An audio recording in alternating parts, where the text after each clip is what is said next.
G'day there, welcome to the race side. Today I'm going to be running you through my thoughts, review, just things I noticed of the Ahsoka premiere. So getting right into it, one of the first things that I really loved from this premiere was the opening text crawl, of course.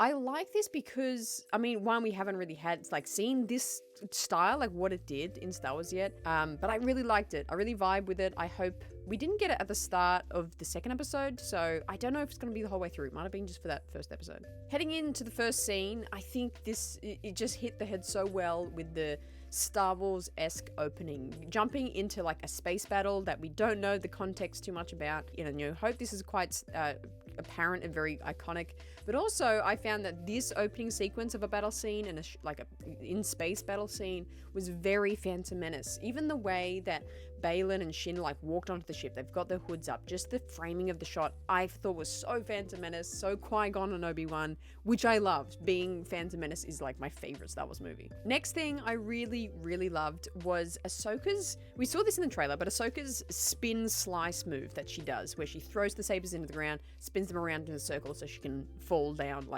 what's below the ground. I love this. Again, another great just connective tissue to something else that has happened in Star Wars, which makes sense because of Dave Filoni's thinking for this one. This move she did in the Clone Wars Season 7, Siege of Mandalore, when she's on the Jedi cruiser that's crashing into the planet. It's either the final episode or the second last episode of Season 7. She does this move to get to the ground below her, and it's awesome. It is so cool. I love it. I love that we saw it in this show as well. Another great just feeling of connection I got, and I wonder if you guys felt this too, is when she is in the temple, in the ancient temple, and she's moving around the pylons, trying to unlock different lines of force or whatever to unlock and get that Pathfinder, the ball, the orb that has the map. This was I was like, are we in a cutscene of Jedi Fallen Order or Survivor right now? How much did it feel like those puzzles, particularly on Zepho, if you remember, down in the temple, underneath the Zepho in Fallen Order?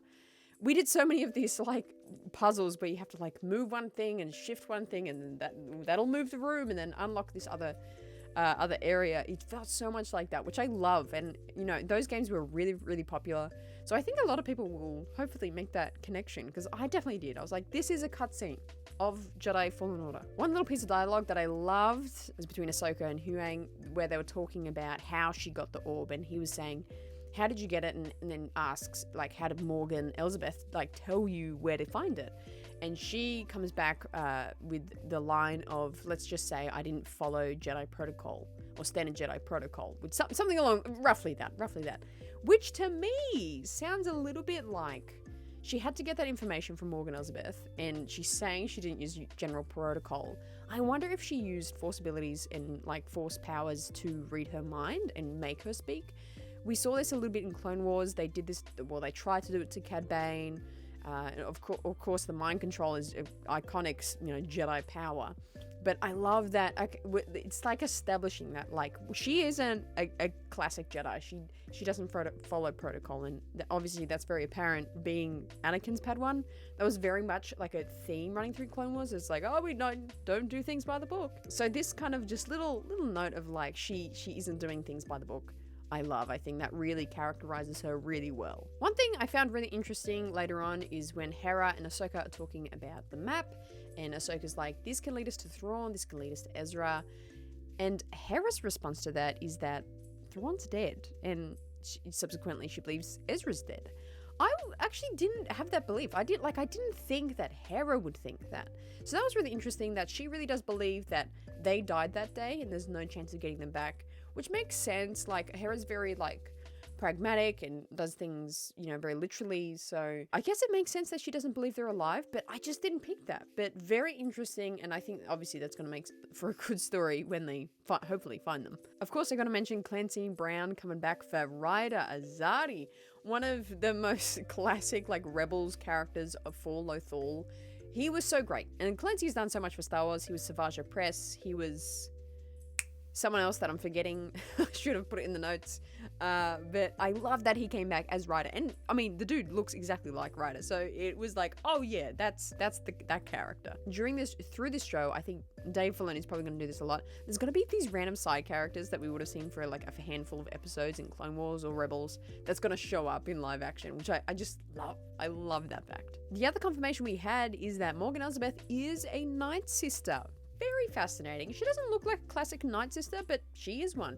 So I can't wait to hear more of her story. I definitely think that's going to be explained a lot more in future episodes and the rest of the season, but it's super fascinating. I think that's a great just character base. I think the second we all heard, I'm my ancient people, the Night Sisters, hopefully we all went, oh, because I was like, oh, okay. That's gonna have some backstory. This is gonna be interesting. Where does she come from? She has that great line, and she's like, she doesn't say I'm not a Night Sister, but she was like, I'm a Night Sister, yes, but then also I'm a survivor, because of course in Clone Wars, they got wiped out by General Grievous. So interesting backstory, great characterization for her. I really love the scene where Huyang explains to Ahsoka the designs of the sabers, and together they figure out he figures out who those sabers belong to. I think that's such a great way to kind of move the plot along for that point and kind of explain how they learn who they are. But it's like in a very logical way, and it's interesting. Obviously, the what we've seen of Huyang in the Clone Wars, he's that expert. Those couple episodes he was in, he knows all the sabers. He does, and he goes on. He's like, I know every saber for the past 500 years or 1,000 years. And he knows everything, so it makes sense. I just really love that scene. I think that was such a great plot device there. Again, calling back to the Phantom Menace, loved this. Shin is having this scene where she's like figuring out where to go on Lothal, and she sends out like a little probe camera to go find where Sabine is and things like that. Okay, Phantom Menace, this is a Darth Maul scene. I love it. I think Star Wars is best when it mirrors itself. So I again, Phantom Menace fan, happy days. Good stuff. Another thing I don't know where to note, but I'll mention it now, is the swipes. You might not have even noticed, but we've got the OG Star Wars swipe coming back for this show, and I love it. We had one from top to bottom going up. We had one that spiraled out. We had one that swipes across. We have the classics, it's so good. It's like kind of tacky, really, in like a critical film sense. But it makes sense in Star Wars, and it was one of my favorite just little visual things in Star Wars. So I love that they brought this back for this show. It just emphasizes the Star Wars feeling of it for me. Moving into episode 2, I just want to tag on some thoughts. I don't have as many thoughts for episode 2, but it still was such a great episode. I had this kind of prediction or thought going into the show that I really think Ahsoka and Sabine's relationship is going to be such an integral part of the show, especially for Ahsoka's character development. I think Ahsoka needs Sabine to learn some lessons. I think Ahsoka has gone through so much trauma and negative experience with being a Padawan, and being Anakin's Padawan and the experience of that, but then leaving the Jedi Order and how she was treated, and that relationship of mentor and the learner. I really think it's a fantastic character device for us to see her relationship with Sabine. And it's rocky. It's the dialogue is, she doesn't want me, she does want me. Ahsoka's like, I don't need her, but she kind of needs her. I think this is such a great way to explore more about Ahsoka's mentality to the Force, Padawans, learners, masters, things like that. I think we're going to see a great story with these two for the rest of the series. The scene where Morgan, Baylan, and Shin are talking about where Thrawn is, and they've got the orb, they've got the map, and they're figuring out where he is and where to go. We get a little insight here into what Baylan is thinking. There's pieces of dialogue here and there explaining about his perspective. So he was an ex-Jedi. He left the Order before the end of the Clone War, but then there's dialogue where, Morgan's like, you are kind of still sympathetic for the Jedi a little bit, and he's like, maybe a little bit, it's like, so it's kind of, he's dark, but he's not fully Sith. It's very, very interesting. But what I think is made really clear in some dialogue is when they're talking about Thrawn, and Shin's like, why do we want to find Thrawn? What happens then? And he explains that we can get power. So then in that moment we find it's clear, okay, that's what he's after. He's not trying to take down all the Jedi. He's not trying to do that. He's not trying to wipe out the Jedi Order. He's actually just for personal gain. He's after power and he's greedy for it, which I think is makes for a really interesting antagonist. This is another really random little connection that I saw here, and I went and looked it up afterwards because I was like, I swear we know these load lifters. In the conversation with Min Weaver, who's the owner and the operator of that shipyard we see in episode 2, he mentions a bunch of load lifters. He mentions a particular one called a CCL load lifter. This is a load lifter that it wasn't the one that went rogue in Clone Wars Season 7 with the Trace and Rafa. In the episode Together Again, which is like the 3rd episode of that arc, there's a load. They go to a planet to find out more information about spice, and this load lifter is in the background. Because I was like, I swear we've seen it. It's in the background. Super niche reference, but I love that there's like this background thing that we barely see. It's like mentioned in this dialogue for the show. And the other two he mentions there, the droid load lifters he mentions, we do see in Star Wars elsewhere as well. So again, just great little connections. Good stuff. Overall, the visual quality of this show is unmatched to me in Star Wars television. I think it is the best looking Star Wars TV show we've gotten. The scoring is incredibly deep. There's all these motifs, all these melodies that really interplay with the characters and with what's happening in the background. Really incredible scoring by the Kind brothers.